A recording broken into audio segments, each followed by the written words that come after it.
तो नमस्कार दोस्तों, आप सभी का फिर से एक बार और स्वागत है हमारे YouTube चैनल भोजपुरी पेज में। और मैं हूं आप सबका दोस्त भाई अजित यादव।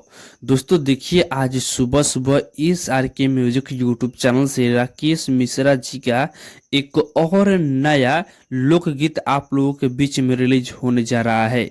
दोस्तों देखिए, गाने का नाम है मकई के लावा। जी, गाने का नाम है मकई के लावा, जो कि इस गाने को आजाद सिंह लिखे हुए हैं। और दोस्तों बता दें कि इस गाने को राकेश मिश्रा के साथ में शिल्पी राज गाई हैं। और दोस्तों इस गाने में यदि म्यूजिक की बात किया जाए तो इस गाने में म्यूजिक बनाए हैं विशाल सिंह जी, जो कि इस गाने को आज ही के दिन सुबह 6:30 पर इस आर के म्यूजिक यूट्यूब चैनल पर रिलीज किया जा रहा है।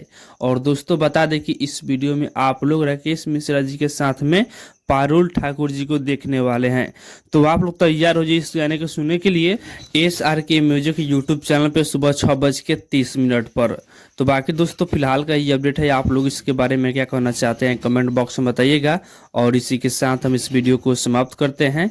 ये वीडियो अगर पसंद आया होगा तो इस वीडियो को लाइक शेयर कीजिएगा। बाकी मेरे चैनल को अभी तक सब्सक्राइब नहीं किए हैं तो सब्सक्राइब ही कर लीजिएगा, क्योंकि इस चैनल पे भोजपुरी इंडस्ट्री का हर एक अपडेट सबसे पहले आपको मिलेगा।